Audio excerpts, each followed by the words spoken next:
à tous, j'espère que vous allez bien. Bienvenue pour ce nouveau numéro du Petit Exo de Colle, aujourd'hui numéro 106. Et pour ce numéro, je vous propose d'attaquer un dernier gros résultat en lien avec tout ce qu'on a fait jusqu'à maintenant sur les développements en série de Fourier. J'ai nommé le théorème de Parseval. L'énoncé précis du jour est le suivant. Munissons C de pi de R, l'ensemble des fonctions continues de pi périodique de R vers R.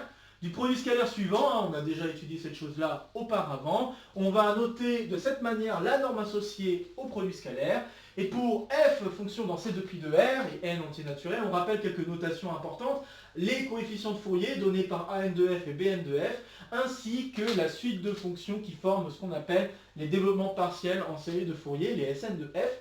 Et on aimerait alors montrer que nous avons cette étrange égalité qui lie la norme de f avec ses coefficients de Fourier, ici élevés au carré.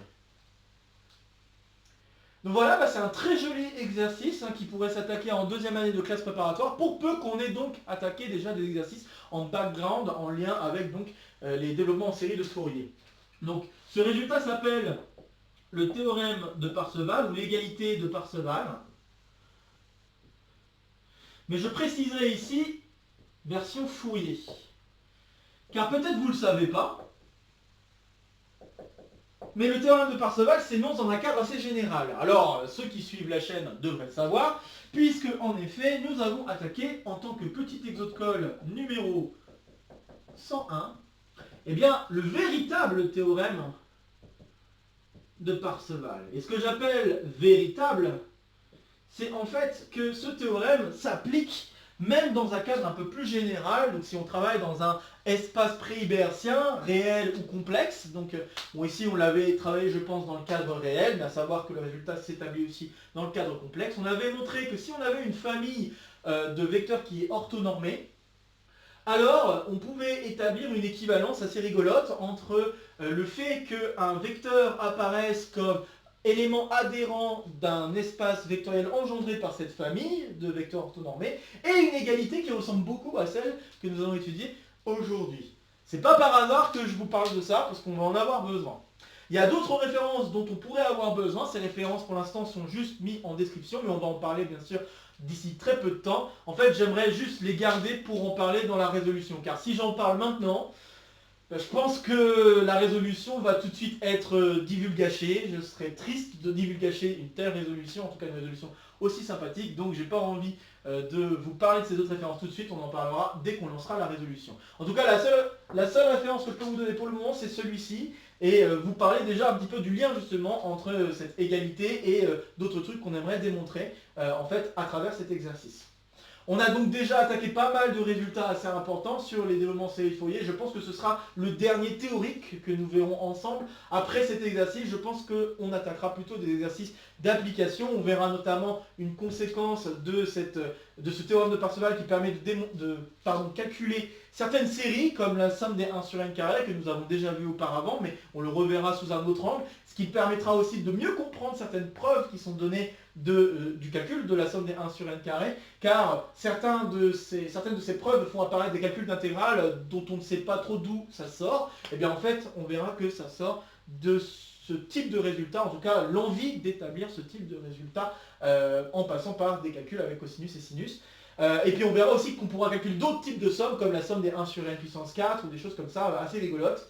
Donc bref, je ne vais pas trop en dire davantage, je pense que je vous mets déjà suffisamment l'eau à la bouche. On verra bien sûr d'autres applications des autres résultats liés au développement en série de Fourier, et voir aussi leur application à travers peut-être des résolutions d'équations différentielles par exemple, ou même l'établissement de certaines formules de produits eulériens, un autre produit eulérien que j'ai en tête et que j'aimerais aussi vous proposer. Bref, cet exercice peut s'attaquer en deuxième année de classe préparatoire, si je ne l'ai pas déjà dit, je le redis ici.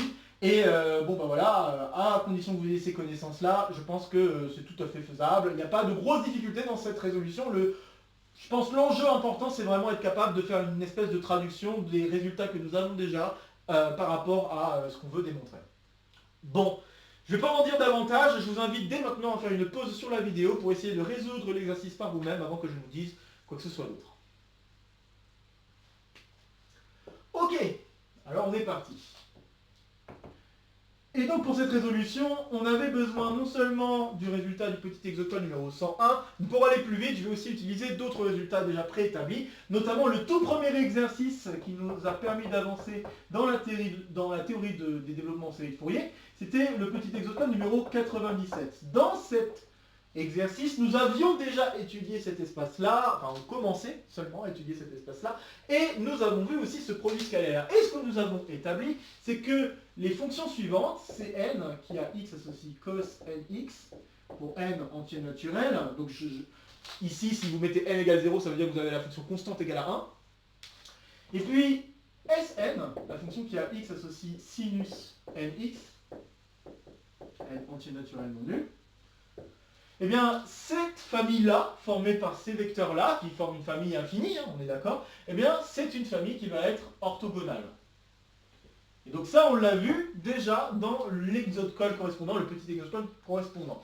Je ne sais plus si on a fait tous les calculs, en tout cas on a fait quasiment tous les calculs. Peut-être que le seul qu'on n'a pas encore vraiment fait, c'est la question de normalisation. Et en effet, cette famille-là n'est pas une famille orthonormale. Si on veut la normaliser, alors pour ces zéros, on n'a pas de problème. Hein. En effet, si vous calculiez la norme de ces zéros, vous auriez alors la racine carrée de 1 sur 2pi, intégrale de moins pi à pi de 1 dt. Et donc ça, bon c'est clair, ça donne 1. Donc ces zéros est bien normalisé. Mais par contre, si vous regardez maintenant Cn ou Sn, alors pour regarder cela, il suffit de regarder les intégrales de moins pi à pi de cos nt, cos nx, peu importe, au carré dt.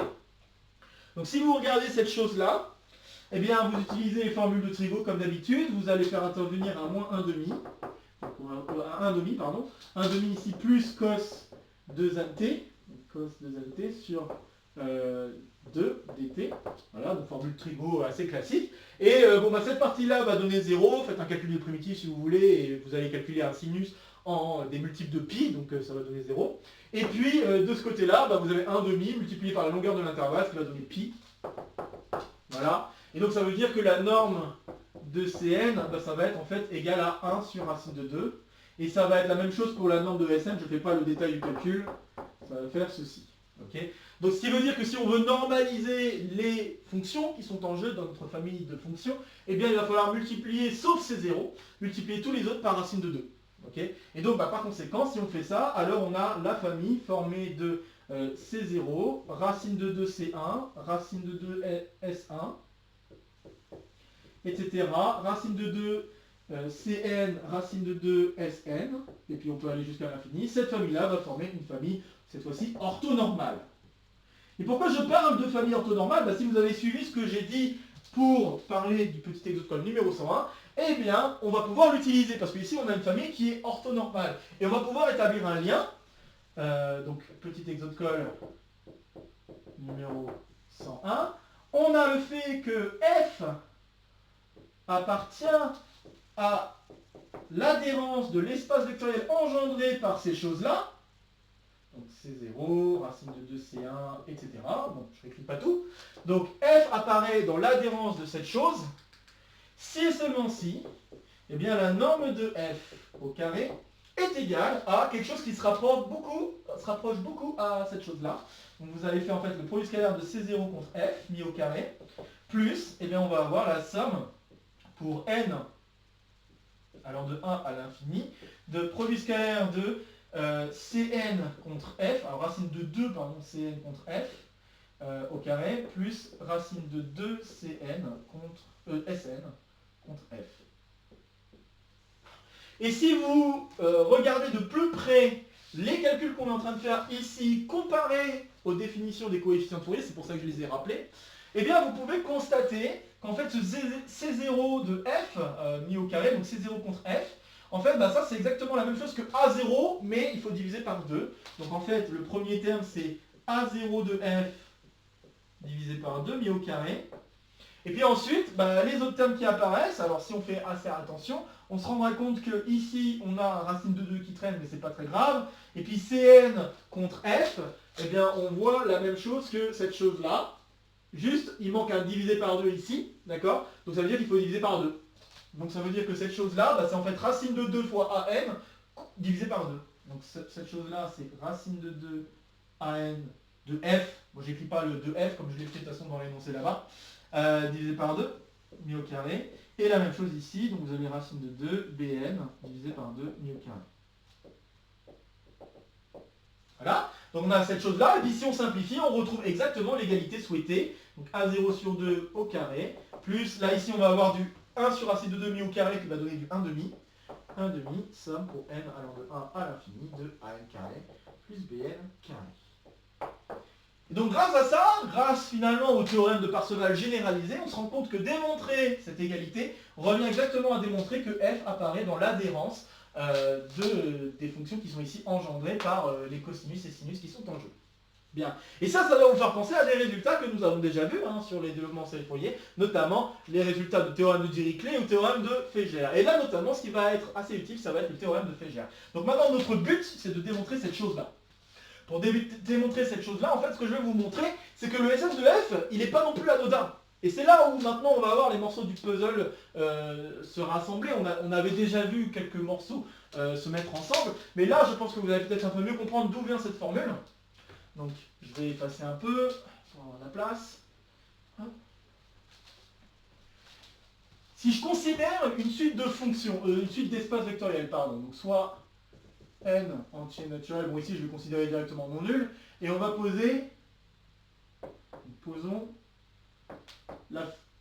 l'espace vectoriel Fn comme étant vect de C0, racine de 2 C1, racine de 2 S1, et on continue jusqu'à racine de 2 Cn, racine de 2 Sn. Et bien si vous calculez le projeté orthogonal de f sur Fn, qu'est-ce que vous allez obtenir?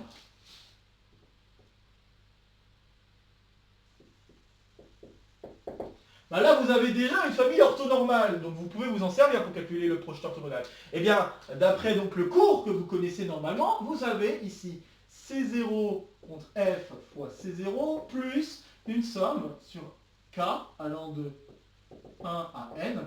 De ici, on va avoir racine de 2, il ne faut pas oublier les racines de 2, c'est important. Racine de 2 ck contre f fois racine de 2 ck plus racine de 2 sk contre f fois racine de 2 sk. Et là, la chose rigolote que vous allez voir, c'est qu'en fait, cette chose-là, c'est la même chose que Sn de f. Alors maintenant, je vais vous en convaincre. C0, c'est la fonction constante égale à 1. Ok. Le C0 contre f, c'est quoi? Ça veut dire que vous devez faire 1 fois f de t, faire l'intégrale, et le tout divisé par 1 sur 2pi, d'après la formule du produit scalaire. Mais ici, vous divisez juste par pi. Donc ça veut dire que ce que vous allez obtenir, si vous voulez réécrire par rapport au an, c'est que ce truc-là, c'est en fait finalement a0 sur 2 fois la fonction constante égale à 1. Donc on va avoir a0 sur 2 fois la fonction constante égale à 1, que je vais noter comme ceci, 1 double trait. Okay, qui donc correspond à en fait cette fonction constante. Très bien. Et puis maintenant, si je continue, donc somme pour k alors de 1 à n. Bon, le racine de 2, j'ai très envie de le rassembler avec le racine de 2 qui est ici. Je pense que c'est assez logique, on utilise la linéarité. Vous avez alors 2 fois le produit scalaire de ck contre f fois ck, et puis ensuite 2 fois le produit scalaire de sk contre f fois sk. Et bien regardez de plus près ce que je viens de décrire. Vous avez quoi ici? Ben, vous avez 2 fois le produit scalaire de ck contre f. ck contre f, ça veut dire que vous faites f de t fois cosinus de k de t, d'accord? Enfin, k fois t, pardon. Vous faites ça et vous multipliez tout ça par 1 sur 2pi. Regardez la tête de an de f. Et bien c'est exactement la même chose, sauf que vous n'avez pas le divisé par 2, qui est ici. Mais du coup, ben, pour ne pas avoir le divisé par 2, pour passer de lui à lui, il faut faire x2. C'est exactement ce qui est écrit là. Faites x2. Donc ça, en fait, c'est égal à k de f. Et puis lui, c'est donc bk de f. Donc ce que je viens de vous démontrer, c'est qu'en fait le projeté orthogonal de f sur l'espace engendré par les premiers termes ici, eh bien c'est exactement Sn de f. Ok. Et là je vais utiliser un autre résultat. Donc je vais mentionner un autre truc aussi, c'est que si je veux montrer que f est bien un... Donc, il y a aussi une question qui se pose. Pour montrer que f... Donc là, il y a une autre traduction à faire. Racine de 2, c'est 1, blablabla. Donc si je veux montrer que f apparaît dans cette adhérence-là, c'est équivalent à montrer qu'il existe une suite de fonctions, donc il faut qu'il existe une suite de fonctions qu'on va appeler Gn, une suite de fonctions qui doivent être tous dans cette chose. Donc C0, racine de 2, C1, blablabla. Okay. Il doit exister une suite de fonctions Gn telle que la norme de f moins Gn tend vers 0 quand n tend vers l'infini. Ok? Donc il suffit que j'arrive à montrer ce truc-là. Mais pour montrer ce truc-là, ça ne va pas être très difficile. Hein. Regardez de plus près ce qui va se passer. En effet, la distance la plus petite qu'on puisse avoir, c'est avec Sn de f. Donc en fait, on peut d'ores et déjà constater que montrer ça, c'est équivalent à montrer que f moins Sn de f tend vers 0 quand n tend vers l'infini. Donc si on arrive à montrer... Pardon. Je veux dire plutôt que si on arrive à montrer que f moins Sn de f en norme tend vers 0, on a gagné. Donc. Mais en fait, on ne va pas directement utiliser Sn de f, on va utiliser un de ses camarades et on va utiliser un autre résultat qui va nous permettre de simplifier beaucoup de choses. C'est l'exocode numéro 109 où on avait parlé du théorème de Fégère. Alors je ne rappelle pas toutes les notations, mais on avait donc introduit la suite de fonctions sigma n de f, qui est la moyenne de Césaro, donc ça pour k allant de 0 à n-1, des sk de f. Okay. On avait introduit cette suite de fonctions et on a montré que cette suite de fonctions converge uniformément vers f, quand n tend vers l'infini. Et constatez par vous-même que ce sigma n de f, comme il s'écrit en fonction des sk, k allant de 0 à n-1, il s'écrit donc en fonction de ces choses-là. Donc ça veut dire que ce sigma n de f, pour tout n, il apparaît en fait dans grand Fn.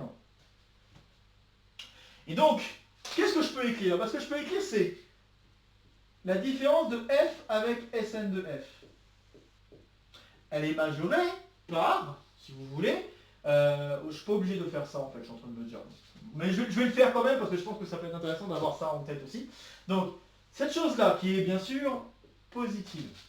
Je peux, alors il faudrait peut-être que je le mette au carré si je veux pouvoir faire les choses convenablement sans faire d'erreur. Je suis juste en train de réfléchir si j'ai besoin vraiment de mettre au carré. Tic-tac, tic-tac, touc. Peut-être pas forcément. Ok, peut-être pas forcément. Donc ça, c'est la distance minimale qu'on peut avoir entre un élément de Fn et la fonction f.